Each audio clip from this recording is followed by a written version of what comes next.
Alright, let's continue the adventures. Oh, I'm sorry. I thought that was centered, and then I remembered I resized the window. No, yeah, no problem. I like having it centered too. So, yes, all the sounds are randomized. All the sound effects, all the music, a lot of stuff. I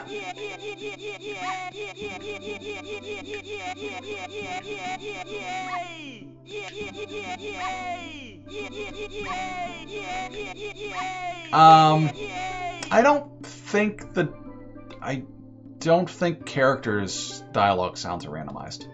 But we're going to continue the adventures of Lork, who is our one from Oracle of Ages. I believe that I picked Lork. Maybe I only did Lonk because there was a character limit. Alright, open this file. So, because of the randomizer rules, I picked this one so that normally you start with a sword and shield, and 3 hearts. We're not. We're going to start with 1 heart and randomized everything. Dawn of the first day, 72 hours remain.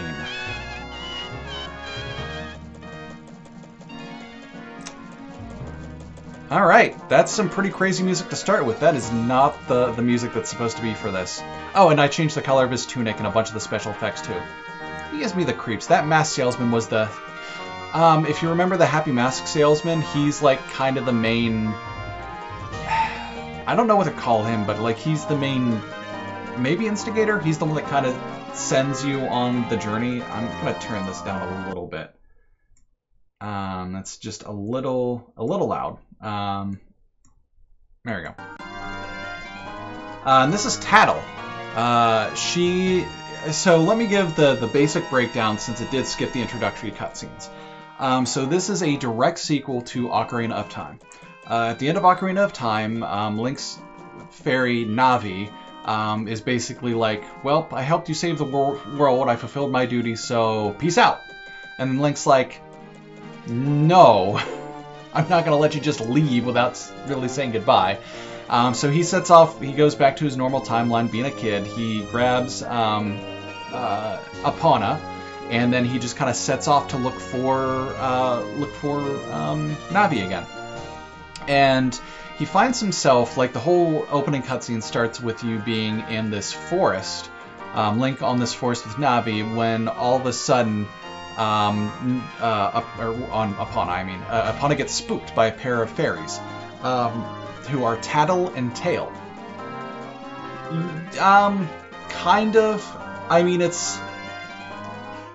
So I looked at it this way.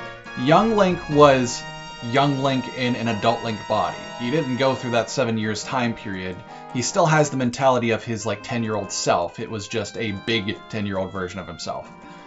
So now he's back to being like his slightly more savvy self at 10 years old, I guess, because he did the whole Ganon battle and everything. But yeah, this is him after all of that shebang. I don't think they explicitly said, but he doesn't have anything special on him. There wasn't like a difference in... They took the same model from Ocarina of Time and just kind of jazzed up his clothes a little bit. It took, I think, it was a very short development time, but like I don't think they considered it any huge length of time between then and this game. But anyway, so the two new fairies, Tattle and Tail, spook Epona. So Epona rushes off and Link gets knocked on his ass. Link gets up, has to go find Epona, and when he finds Epona, he finds that the Skull Kid, supposedly the same one from Ocarina of Time, now with this creepy, goofy mask and lots of powers, is there and has Epona. He tries to abduct Epona. Epona runs off, but he knocks you out, takes your flute, your ocarina, and then pieces out himself. You chase him down and follow him through this ominous, big freaking hole in the ground and fall down, and he turns you to a Deku Scrub. And the whole first cycle of the game is you being a Deku scrub and trying to get turned back into your normal self by finding your ocarina, which you do by, you find a fairy fountain, you get a little bit of magic power and can shoot these little spit bubbles. You go and confront Skull Kid, you spit bubble him so he drops the ocarina, you get your Ocarina of Time back, you remember the Song of Time, you go back into the past, and then starts a 3-day cycle. You have 3 days until the moon falls and purchase all of Termina, and you gotta get shit done. It's the same reason why every single new Metroid game, Samus starts with only the Morph Ball. That's it. It's just gameplay contrivances.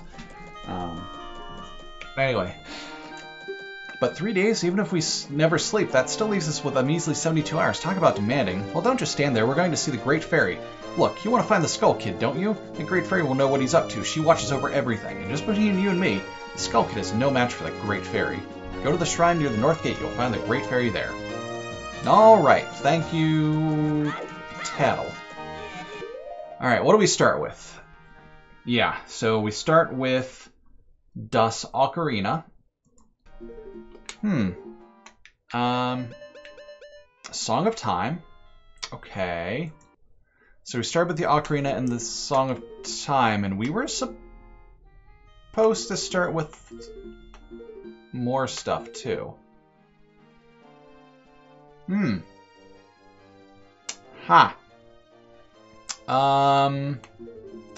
That could be an issue. Oh well, I guess we'll just see what we can do here. What is making that ridiculous sound? Also, I know the it's a little stuttery. I am seeing that also.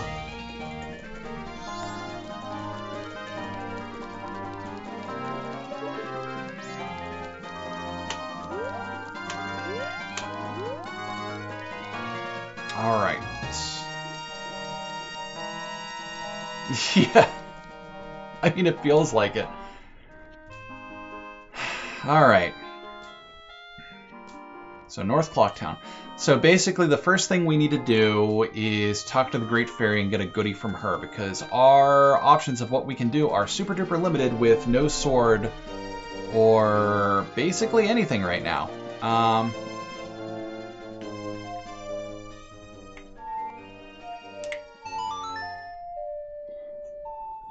Okay, the other thing is they fleshed out a couple of the songs. So you start with the Song of Time, which lets you go back to the beginning of the 3-day cycle. You can also do 2 variants of the Song of Time. If you play it backwards, it becomes the Song of Reverse Time, I think is what they call it. But it basically slows down the progression of the 3-day cycle down to 1/3 of its normal speed. And then there's the Song of Double Time, which you play each note twice, right, right, A, down, down. And it skips ahead to the night, or the next night, or the next morning, depending. Okay. So there's Cafe. Oh! We start with a bomb bag. It changes a little bit each day, not to any drastic degree, but starting with a bomb bag ain't bad. Oh, that's the wallet. Where's the bomb bag? Bombs. Oh, sure. If you want to look at the moon, we'll look at the moon, though I don't know why you're the one asking for it. There he is. Good old impending doom. Oh,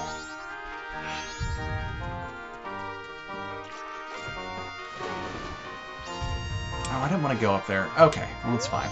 Alright, so what the heck can we do with the bomb? The bomb bag. Well, we can blow up some stuff. In fact, you know, Ow. Wow. That hurt. I don't know glitches. I know there are glitches in this game, but I don't know any of them. So we're not going to be messing with any of that stuff. Well, I'm aware of some of the glitches, but I'm not gonna do them because a lot of the ones I know are very frustrating to deal with. Okay, if I can get $10, I can start playing some mini games.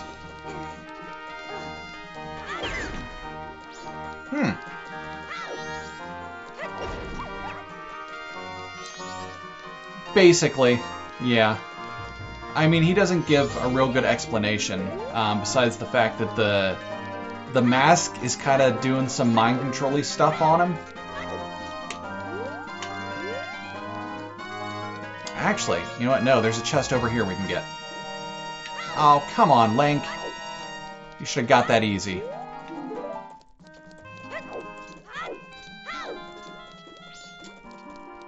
Basically, the mask is evil. Yeah. There we go. Alright, then do a little bit of sign jumping.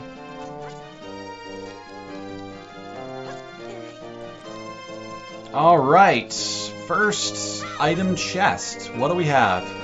Oh, it's a gold chest, so it's going to be a key item. Yeah, Stray Fairy for Stone Tower Temple. Cool. That's a thing. That is a thing. It's not a great thing.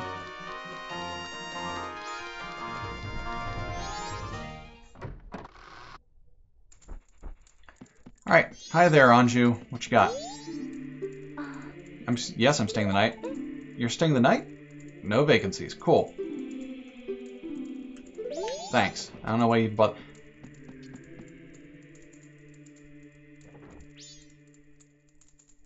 This is the Temple of Time music. They didn't actually use the Temple of Time music in Majora's Mask at all. This is interesting that it got randomized here.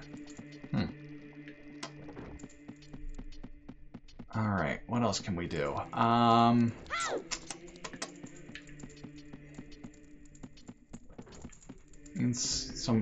Yeah, it is definitely somewhere in the game files. Oh, I love this. This is one of my favorite songs from Ocarina of Time. Like, just great ambient music.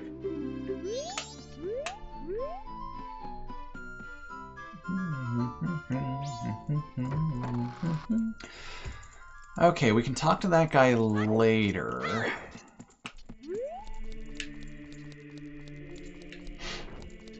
Excuse me. I wonder if it'll let us go outside.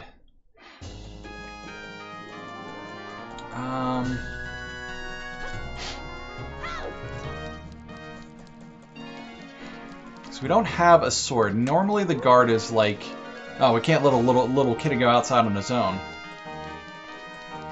Ocarina of Time being in its entirety in Majora's Mask, just with extra add-ons. I mean...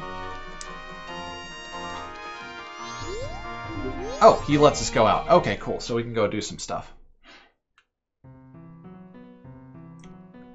Ooh.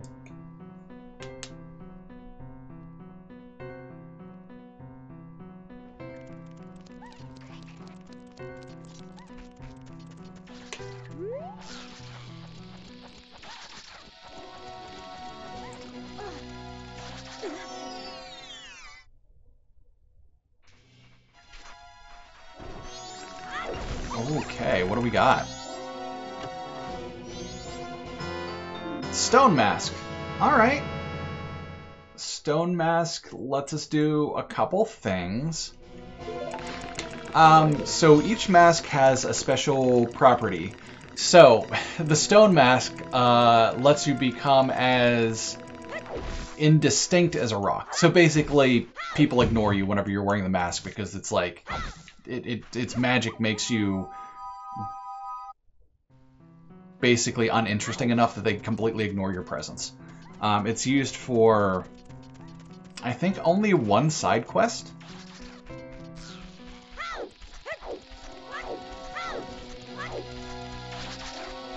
Alright, and down the pit.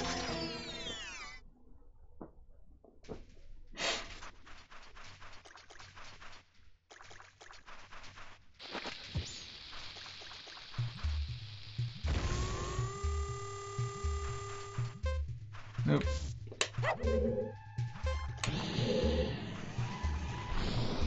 This is also very good music. This is the music from the first temple in the game, in Majora's Mask, and I dig it a lot.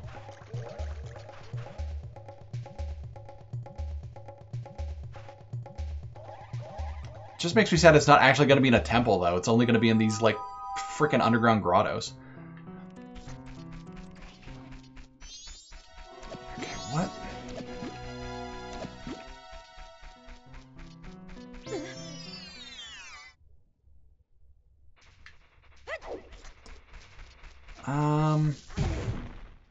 Was there anything in here?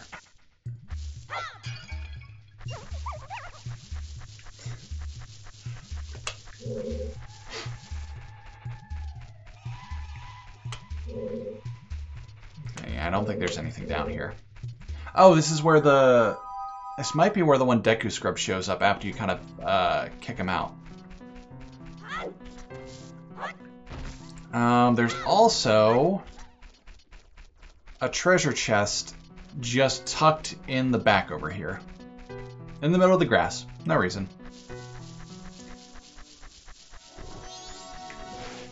Alright, next item. Keaton Mask. Okay. That'll let us do a thing. That'll let us do a thing a little later. Once I get a sword and some magic. Let's see, and there's a couple of other pits hidden around here. Basically, the first thing you do is go around and get in some pits. To find some secret items.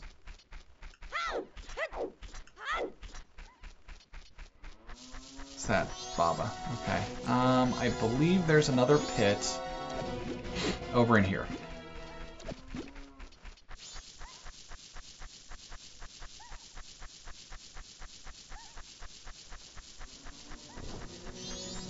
Come on, where you at? Okay, the heck with it. I don't remember exactly where this pit is, but there's one right here. There are so many pits in this game.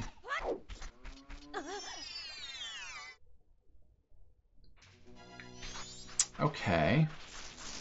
Ow. Thank you, Skulltula. It's not like I didn't have enough issues.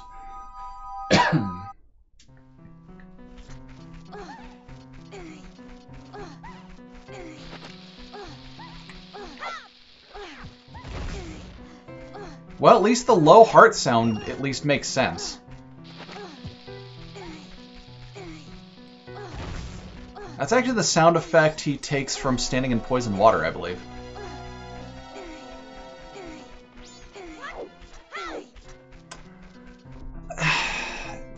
For the most part, yeah. I did play this, I think I did already mention that I played the randomizer, randomized Majora's Mask myself here a little while ago. I did not have a great time with it. Because some of the things I randomized were just a little bit too insane to keep track of. I randomized the keys to be keys and dungeon items to be part of the normal item pool, which sounds neat in theory, until you consider the fact that after you go back in time, you lose those keys, both the boss keys and the regular keys. If you had kept them permanently, I wouldn't have had an issue with it. But it resets every time you go back to the first day, so it was just too hard to deal with.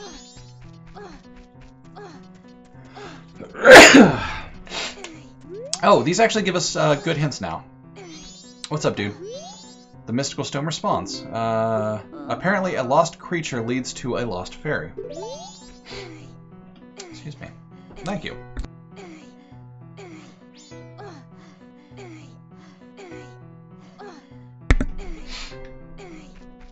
Okay. I could go and talk to the Gormani brothers, but without 50 bucks. That kind of stinks, because they need to sell me a thing. Ooh, fairy, please. Please, fairy. Please get over here. Ah, depth perception on fairies is so hard.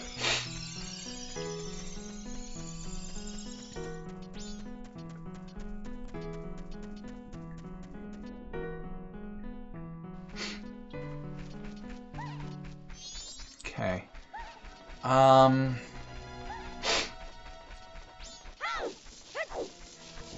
There it is. I was in the wrong spot of grass, I think.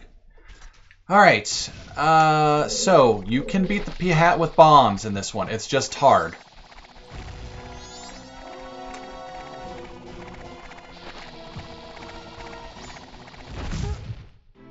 And they'll one-shot me right now. Cool. Alright.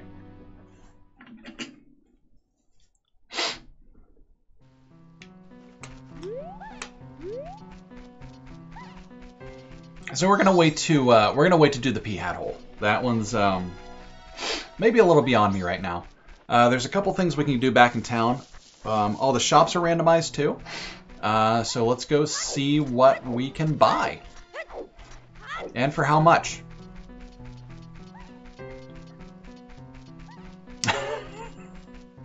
Yes, back at full after death. That is such a nice thing that I don't normally get in these Zelda games. Alright.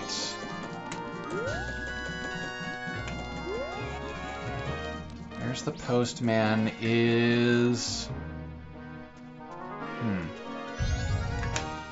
No, not yet. So there's a... One of the other fun things... one of the things that I thought was very fun about this game is there's a lot of events that go on in the town over the course of the 3 days. Normally, when you're playing a regular version, you get a thing up front called the Bomber's Notebook. And what that does is it lets you keep track of the different people in town and who's doing what, and it helps you keep track of your side quests. You can still do the side quests if you don't have the Bomber's Notebook, but if you get the Bomber's Notebook later, it doesn't remember what you have and haven't done unless you go out of your way to go back and talk to the people that you did stuff for. There's also these bird statues, which are save points, which I can't activate until I get a sword. This is the only way to activate them. But it does save if you go back in time to the first day. So there's at least that. Oh my goodness. Oh, my nose is going crazy. Alright. So we're going to do this, too.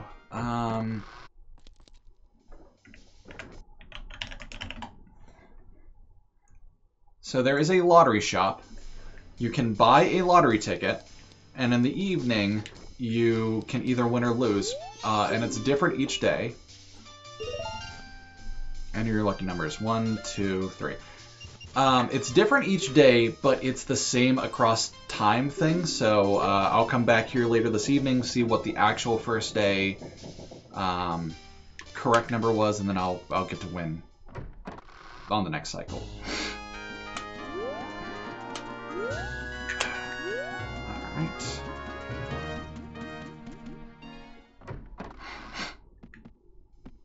Okay, so I can buy... How much is the red rupee, sir?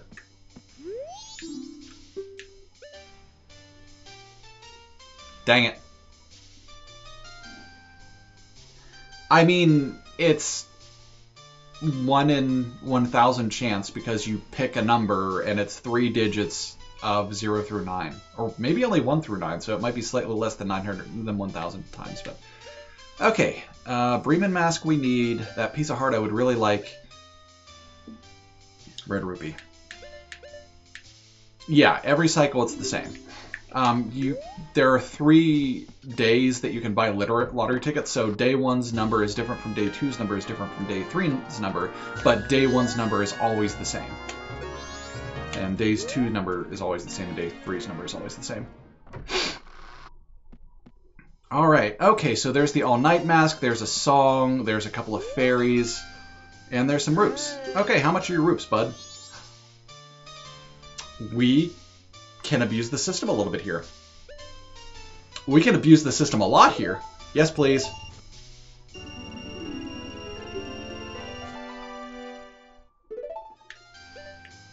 Alright. Alright, so we got a little bit of money here. Nice. Alright, how much is that? 50 roops. Oh, we maxed out our money because we only have the littlest wallet. Dang it. Okay, it's fine.